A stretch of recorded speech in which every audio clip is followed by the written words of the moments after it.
Hello ഫ്ലൈവിലേഴ്സ്, എല്ലാ തവണയും world car jury റൗണ്ടിൽ LA ടെസ്റ്റ് ഡ്രൈവിൽ ഒരുപാട് കാറുകൾ ഓടിക്കാനുള്ള അവസരങ്ങൾ ഉണ്ടാകുന്നുണ്ട്. എന്നാൽ ഒരു പൂർണ്ണമായ റിവ്യൂ കൊണ്ടുവരാൻ സാധിക്കാറില്ല. എന്നാൽ ഇത്തവണ ചില കാറുകൾ ഞാൻ സമയം കണ്ടെത്തി ഒരു ചെറിയ റിവ്യൂ ആയിട്ട് കൊണ്ടുവന്നു. അതിലൊന്നായിരുന്നു ഇലക്ട്രിക് G-Wagonന്റെ ഫസ്റ്റ് ഡ്രൈവ് റിവ്യൂ. അതുപോലെ തന്നെ മറ്റൊരു അട്രാക്റ്റീവായി തോന്നിയൊരു വണ്ടിയായിരുന്നു പുതിയ ബെന്റ്ലി കോണ്ടിനെന്റൽ GT സ്പീഡ്. ഇതിനും ഞാൻ കുറച്ച് സമയം കണ്ടെത്തിയിട്ട് ഒരു ഫസ്റ്റ് ഡ്രൈവ് റിവ്യൂ കൊണ്ടുവരണം.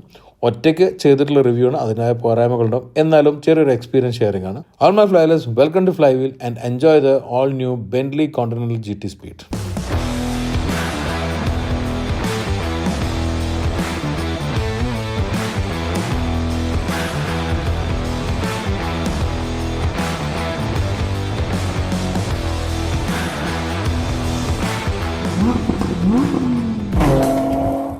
ബെന്റ്ലിയുടെ ഡിസൈനെ കുറിച്ച് നോക്കുകയാണെങ്കിൽ കോണ്ടിനെന്റൽ GT ആണ് ബെന്റ്ലിയുടെ ബേസ് ഡിസൈനായിട്ട് വന്ന് ഫോക്സ്വാഗൻ എടുത്തതിന് ശേഷം തുടക്കം മുതൽ തന്നെ കോണ്ടിനെന്റൽ GT ബേസ് ചെയ്തിട്ടുള്ള ഡിസൈൻസ് ആണ് ബെന്റ്ലി നമ്മൾ കണ്ടിരുന്നത്. അത് ഫ്ലൈയിങ് സ്പെയറിൽ അങ്ങനെയായിരുന്നു വന്നത്. പക്ഷേ ഇപ്പോൾ കോണ്ടിനെന്റൽ GTക്ക് അതിൻ്റെ ഒരു ഐഡൻറ്റിറ്റി ഉണ്ട്. പുതിയ വന്നിരിക്കുന്ന ഫേസ്, അതിൽ വന്നിരിക്കുന്ന ക്രിസ്റ്റൽ ലൈറ്റ്, അതിൽ DRL കൊടുത്ത രീതി, പിന്നെ മെഷ് ഗ്രില്ല്, അത് ബെന്റ്ലി ഒരു എലമെൻ്റ് ആണ്. അതിനുള്ളിൽ തന്നെ റഡാർ കൊടുത്തു, പിന്നെ താഴെ വന്നിരിക്കുന്ന ഗ്രിൽ എലമെൻറ്റും എല്ലാം കൂടി ചേരുമ്പോൾ ഫേസ് വളരെ ഡിഫറെൻ്റ് ആയിട്ടുണ്ട്, കുറേ സ്പോട്ടിയർ ആയിട്ടുണ്ട്. പുതിയ വണ്ടിക്കാണെങ്കിൽ കുറച്ചുകൂടിയും ഒരു സ്പോട്ടി സ്റ്റാൻസ് ആണുള്ളത്. ലോങ് ഹുഡ് ഉണ്ട്, ഡ്രോപ്പിംഗ് ലൈന് കാണാം. അതുപോലെ തന്നെ സൈഡിൽ വന്നിരിക്കുന്ന ഒരു കാവിങ്ങും ഷേപ്പിങ്ങും വലിയ വീൽസും, റെയിലത്തും വലിയൊരു വിൻഡോ, അതുപോലെ തന്നെ ഒരു ചെറിയ ഡക്ക് ടെയിൽ ഫോർമേഷൻ, പിന്നെ വന്നിരിക്കുന്ന ഫ്രണ്ടിലെ ഹെഡ്ലൈറ്റിനെ റിസംബിൾ ചെയ്യുന്ന തരത്തിലുള്ള ക്രിസ്റ്റൽ ടെയിൽ ലൈറ്റ്, അതിൻ്റെ ഒരു ഷേപ്പ് ഓവൽ ഷേപ്പും, പിന്നെ ബമ്പറിൽ വന്നിരിക്കുന്ന ഡിഫറൻസും, പുതിയതായിട്ട് വന്നിരിക്കുന്ന ഓവൽ എക്സോസ്റ്റും, അതും തന്നെ അതിൽ വന്നിരിക്കുന്ന V8 എന്ന് വരുന്ന സൗണ്ടും എല്ലാം കൂടി ചേരുമ്പം ശരിക്കും വളരെ ഡിഫറെൻ്റ് ആയിട്ടുള്ള ഒരു ക്യാരക്ടർ തന്നെയാണ് ബെന്റ്ലി കോണ്ടിനെന്റൽ GTക്കുള്ളത്. ഏറ്റവും സ്പോർട്ടിയസ്റ്റും വളരെ അട്രാക്റ്റീവ് നിൽക്കുന്ന ബെന്റ്ലി കാർ എന്ന് ഏതാണെന്ന് വെച്ചാൽ എനിക്ക് ഹാൻഡ്സ് ഡൗൺ പറയാൻ പറ്റുന്ന ഒരു മോഡലാണ് കോണ്ടിനെന്റൽ GT. ഇപ്പോൾ നമ്മൾ ഓടിക്കുന്നതാണെങ്കിലും ഫസ്റ്റ് എഡിഷൻ എന്ന് പറഞ്ഞിട്ടുള്ള മോഡലാണ്. അതുകൊണ്ട് തന്നെ ഏറ്റവും ടോപ്പ് ആൻഡ് ഫീച്ചേഴ്സാണ് അതിൽ വന്നിരിക്കുന്നത്. ഇൻറ്റീരിയറിലും നമുക്കത് റിഫ്ലക്റ്റ് ചെയ്യുന്നുണ്ട്.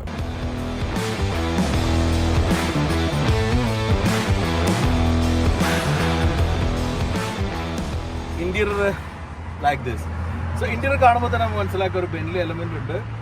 ഇതിൽ നമുക്ക് ഈ ഫോൾഡ് ചെയ്ത് വരുന്ന ആ ഒരു സ്ക്രീനും അത് വീണ്ടും ഫോൾഡ് ചെയ്തതിൽ വരുന്ന അനലോഗ് ക്ലോക്സ് ഉണ്ട്. ഇവിടെ വന്നിരിക്കുന്ന മെറ്റീരിയൽ ഒരു മെറ്റൽ ഫിനിഷാണ്. ബ്ലാക്കും ബ്ലൂവും ചേർന്ന് ഡബിൾ സ്റ്റിച്ചോട് കൂടി വന്നിരിക്കുന്ന ബെസ്പോക്ക് ഇന്റീരിയർ ആണ്. ഇത് ആക്ച്വലി ഫസ്റ്റ് എഡിഷൻ സ്പെഷ്യലാണ്. സ്പീഡ് എന്നുള്ള ലോഗോ നമുക്ക് കാണാം. അതുപോലെ തന്നെ ബെന്റ്ലി എലമെന്റ്സ് കൂടെ കാണാം. ഒരുപാട് സ്വിച്ചസ് ഉണ്ട്. It's A good thing. അതുപോലെ തന്നെ ടച്ച് സ്ക്രീനിലെല്ലാം കൺട്രോൾ നമുക്ക് ചെയ്യാൻ പറ്റും. ക്വാളിറ്റി ഓഫ് ഗ്രാഫിക്സ് വെച്ചിട്ട് ബെന്റ്ലിൻ്റെ ടിപ്പിക്കൽ സ്റ്റിയറിംഗ് വീലാണ്. പാഡൽ ഷിഫ്റ്റേഴ്സ് വരുന്നുണ്ട്. പിന്നെ അതുപോലെ തന്നെ ശരിക്കും ഒരു 2+2 സീറ്റ് ആണെങ്കിലും റിയർ ടാപ്പർ ചെയ്ത് പോകുന്നതുകൊണ്ട് തന്നെ കുറച്ച് ടൈറ്റ് ആയിട്ടുള്ള റിയറാണ്. പക്ഷെ ഫ്രണ്ടിൽ 2 സീറ്റാണ് ഇതിൻ്റെ മെയിൻ എലമെൻറ്റ്. സോ ഇതാണ് ബേസിക്കലി ഇന്ത്യൻ ബേസിക് ആയിട്ട് ഞാൻ പറഞ്ഞത്. പക്ഷേ ഇത് കസ്റ്റമൈസ് ചെയ്യാവുന്ന ഹൈലി കസ്റ്റമൈസബിൾ ഇന്ത്യയിലാണ്. നെയിമിൻ്റെ സൗണ്ട് സിസ്റ്റം എല്ലാം വരുന്നുണ്ട്. It's amazing. But we will wait for the real review soon.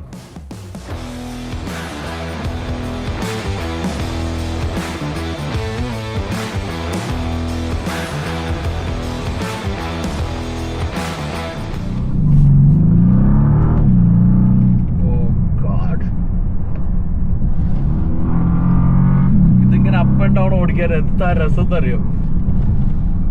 So ഈ ഒരു വണ്ടിയുടെ ഒരു പ്രത്യേകത എന്ന് പറയുന്നത് അൾട്രാ ലക്ഷറിയസും കംഫർട്ടബിൾ ആണെങ്കിലും ഒരു വീക്കെൻഡിൽ പൊളിക്കണം എന്നുണ്ടെങ്കിൽ 771 കുതിരകൾ അവിടെ റെഡി ആയിട്ട് നിൽക്കുന്നുണ്ട്. അതിന് പുറമെ 1000 Nm ഒരു സപ്പോർട്ടും. ഇത് രണ്ടും കൂടെ ചേർന്ന് കഴിഞ്ഞാൽ യു ഹാവ് ബോങ്കേഴ്സ്. സോ ഈ ഒരു വണ്ടി മീൻ ചെയ്യുന്ന ആക്ച്വലി അൾട്രാ ലക്ഷറി കസ്റ്റമേഴ്സ് ആയിട്ടുള്ള ആൾക്കാർക്ക് തന്നെയാണ്. പക്ഷെ അവരിൽ ഇപ്പോഴും ഒരു അഡ്രിനൽ റഷ് ഉള്ളിൽ നിൽക്കുന്ന, ഇപ്പോഴും വണ്ടി ഓടിച്ച് എൻജോയ് നിൽക്കുന്ന ആളുകൾക്കുള്ള വണ്ടിയാണിത്. അതുകൊണ്ട് തന്നെ അവർ ലാസ്റ്റ് ബിറ്റ് ഫ്യൂവലും അത്ര ഉണ്ടാവില്ല, ഫുള്ള് ടാങ്ക് ആയിരിക്കും എപ്പോഴും. എന്നാലും ഇലക്ട്രിക്കിലേക്ക് പോകുന്നതിൻ്റെ മുന്നേ, ഇലക്ട്രിക്കിലേക്ക് ആവാഹിക്കുന്നതിൻ്റെ മുന്നേ ഇവർ ഇങ്ങനത്തെ ഒരു വണ്ടി ആയിരിക്കും ചെയ്യുന്നുണ്ടാവുക. അതിന് പറ്റുന്നൊരു സാധനം തന്നെയാണിത്, without doubt. First thing about new Bentley, ഇതൊരു കയറ്റാനുള്ള കേൾക്കില്ലേ, ഇതൊരു ഹൈബ്രിഡാണ്. ഹൈ പെർഫോമൻസ് ഹൈബ്രിഡിലാണ് വന്നിരിക്കുന്നത്. ബെന്റ്ലി ഹൈബ്രിഡിലായി കാലം പോകുന്ന പോക്കെ. എന്തായാലും ഒരു V8 ഹൈ പെർഫോമൻസ് ഹൈബ്രിഡ് ആയതുകൊണ്ട് തന്നെ 771 HP പവറും 1000 Nm ടോർക്കും ഉള്ളത്. അത് ഒരു അടിപൊളി ഒരു പവർ കോമ്പിനേഷനാണ്. ഇത് 4-wheel ഡ്രൈവ് അടക്കമാണ് വന്നിരിക്കുന്നത്. അതുകൊണ്ട് തന്നെ പെർഫോമൻസ് 0 to 100 3.2 seconds ആണ്. അടിപൊളി ഫിഗർ അല്ലേ? അടിപൊളി ഫിഗറാണ്. സോ അതെല്ലാം നമുക്ക് എക്സ്പീരിയൻസ് ചെയ്യാം. എന്തായാലും ഞാനന്ന് ഇപ്പം കൊണ്ടുവരുന്ന ഈ ഒരു ഡ്രൈവ് എന്ന് പറഞ്ഞാൽ എഗെയിൻ ഒരു ഫസ്റ്റ് ഡ്രൈവ് എക്സ്പീരിയൻസ് പോലെയാണ്. ഈ ഒരു പ്രോപ്പർ ഡ്രൈവ് ഇതിൻ്റെതും ഞാൻ പ്ലാൻ ചെയ്യുന്നുണ്ട്. അപ്പോൾ അത് കിട്ടിയ ഉടനെ നമുക്ക് കൊണ്ടുവരാം. എന്തായാലും ഇന്ന് നിങ്ങൾക്കൊരു എക്സ്ട്രാ ആയിട്ട് വണ്ടി കാണിക്കാം എന്നുള്ളതാണ് ഞാൻ കരുതിയിട്ടുള്ളത്. Enjoy it. അപ്പോൾ ഇങ്ങനെ സിറ്റിയിലെല്ലാം നിർത്തുമ്പം നമുക്ക് ശരിക്കും ക്വയറ്റായിട്ട് മറ്റേ ഇലക്ട്രിക് വണ്ടിയിൽ ഓടിക്കുന്ന ഒരു ഫീലാണ്.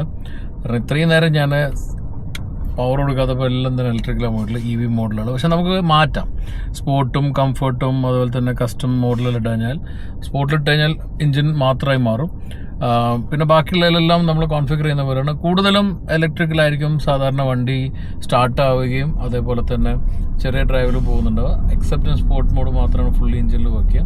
നമ്മൾ ഓഫാക്കി ഓൺ ആക്കുമ്പോൾ ഡിഫോൾട്ടായിട്ട് നമ്മളത് ഇലക്ട്രിക്കലായിരിക്കും സ്റ്റാർട്ട് ചെയ്യുന്നുണ്ടാവുക. പിന്നെ നമ്മൾ സ്പോർട്ട് മോഡിൽ ഇട്ടാലേ കംപ്ലീറ്റ്ലി എഞ്ചിനിലേക്ക് മാറുള്ളൂ. ബെൻലി എൻജോയ് ചെയ്യണം. ഇങ്ങനെ എൻജോയ് ചെയ്യുന്നതിന് മുന്നായിട്ട് നമ്മളെ ചാനൽ സബ്സ്ക്രൈബ് ചെയ്തില്ല ഉടനെ സബ്സ്ക്രൈബ് ചെയ്യുക, ബെൽ ബട്ടൺ ക്ലിക്ക് ചെയ്യാൻ മറക്കാതിരിക്കുക. ഇപ്പം ഞാൻ ഹൈവേയിലാണ് പോകുന്നത്. ബട്ട് സ്പോർട്ട് മോഡലുള്ളത് നമുക്ക് അത്യാവശ്യം നല്ലൊരു പെർഫോമൻസ് പെട്ടെന്ന് തന്നെ കാഴ്ചവെക്കാനുണ്ട്. വേണ്ട സമയത്ത് പവർ കിട്ടുന്നുണ്ട്, വേണ്ട സമയത്ത് നമുക്ക് പൊളിക്കാം.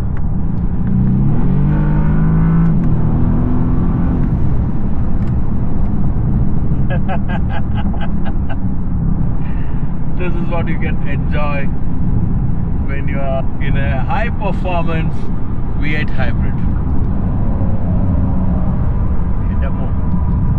ഉമ്മാർക്ക് കലിപ്പ്. ഞാനൊന്ന് പൊളിച്ചപ്പോഴേക്ക് അമേരിക്കൻ ബിഗ് ഡാഡി ട്രക്സിന് കലിപ്പ്. വെറുതെ ഒന്ന് തട്ടിച്ച് നമുക്ക് പണിയാവും. അതുകൊണ്ട് ഇട്ട് കൊടുക്കുന്നതല്ല.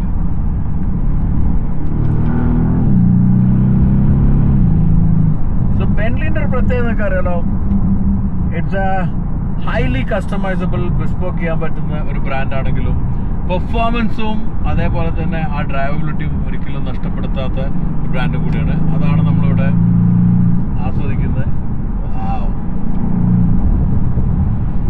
അമേസിങ്. ഗിയർ ഷിഫ്റ്റ് ആണ്, അമേസിങ് ആണ്. നമ്മളിപ്പം ഹൈവേയിലുള്ള വിച്ച് ഇസ് കോൾഡ് ഫ്രീ വേ.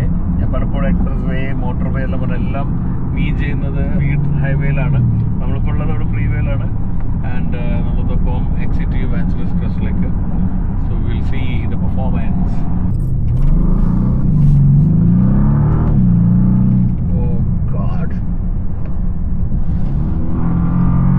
ഇതിങ്ങനെ അപ്പ് ആൻഡ് ഡൗൺ ഓടിക്കാൻ എന്താ രസം എന്നറിയോ. സോ ഈ ഒരു വണ്ടിയുടെ ഒരു പ്രത്യേകത എന്ന് പറയുന്നത് അൾട്രാ ലക്ഷറിയസും കംഫർട്ടബിൾ ആണെങ്കിലും ഒരു വീക്കെൻഡിൽ പൊളിക്കണം എന്നുണ്ടെങ്കിൽ 771 കുതിരകൾ അവിടെ റെഡി ആയിട്ട് നിൽക്കണം. അതിന് പുറമെ 1000 ന്യൂട്ടൺ മീറ്ററിൻ്റെ ഒരു സപ്പോർട്ടും. ഇത് രണ്ടും കൂടെ ചേർന്ന് കഴിഞ്ഞാൽ യു ഹാവ് ബോങ്കേഴ്സ്. സോ ഈ ഒരു വണ്ടി മീൻ ചെയ്യുന്ന ആക്ച്വലി അൾട്രാ ലക്ഷറി കസ്റ്റമേഴ്സ് ആയിട്ടുള്ള ആൾക്കാർക്ക് തന്നെയാണ്. പക്ഷെ അവരിൽ ഇപ്പോഴും ഒരു അഡ്രിനൽ റഷ് ഉള്ളിൽ നിൽക്കുന്ന, ഇപ്പോഴും വണ്ടി ഓടിച്ച് എൻജോയ് നിൽക്കുന്ന ആളുകൾക്കുള്ള വണ്ടിയാണിത്. അതുകൊണ്ട് തന്നെ അവർ ലാസ്റ്റ് ബിറ്റ് ഫ്യൂവലും അത്ര ഉണ്ടാവില്ല, ഫുള്ള് ടാങ്ക് ആയിരിക്കും എപ്പോഴും. എന്നാലും ഇലക്ട്രിക്കിലേക്ക് പോകുന്നതിൻ്റെ മുന്നേ, ഇലക്ട്രിക്കിലേക്ക് ആവാഹിക്കുന്നതിൻ്റെ മുന്നേ ഇവർ ഇങ്ങനത്തെ ഒരു വണ്ടി എനിക്ക് എൻജോയ് ചെയ്യുന്നുണ്ടാവുക. അതിന് പറ്റുന്നൊരു സാധനം തന്നെയാണിത്, വിത്തൗട്ട് ഡൗട്ട്. അമേസിങ്. വളരെ ഷോർട്ട് റിവ്യൂ എന്ന് എനിക്കറിയാം. ഞാൻ പറഞ്ഞല്ലോ 1 മണിക്കൂർ വണ്ടി കിട്ടുന്ന സമയത്ത് ചെയ്തിട്ടുള്ള റിവ്യൂ മാത്രമാണത്. അതുകൊണ്ട് തന്നെ പ്ലീസ് ബെയർ. ഞാൻ എന്തായാലും നല്ലൊരു റിവ്യൂ കൊണ്ടുവരും, അതിൻ്റെ പ്രോമിസാണ്. എനിക്കും നല്ലോണം ഓടിക്കണം, അതും എൻ്റെ ഒരു ആഗ്രഹം. അപ്പോൾ അതുകൊണ്ട് തന്നെ സ്റ്റേ ട്യൂൺ ഫോർ ദാറ്റ്. അതുവരെ നിങ്ങൾ വെയിറ്റ് ചെയ്യില്ലേ? എന്തായാലും നിങ്ങൾ വെയിറ്റ് ചെയ്യുമെന്ന് എനിക്കറിയാം. പക്ഷെ ഒരു കാര്യം കൂടെ നിങ്ങൾ ചെയ്യണം, ചാനൽ സബ്സ്ക്രൈബ് ചെയ്യുന്നവരാണെങ്കിൽ സബ്സ്ക്രൈബ് ചെയ്യുക. അതുപോലെ തന്നെ വീഡിയോ ലൈക്ക് ചെയ്യുക. മാക്സിമം നിങ്ങളെ ഫ്രണ്ട്സിനെല്ലാം കാണിക്കാൻ വേണ്ടി ഷെയർ ചെയ്യുക. ഓക്കെ, അപ്പോൾ അടുത്തവണ ബെൻലി ആയിട്ട് കാണുന്നവരെ stay safe and enjoy wheeling.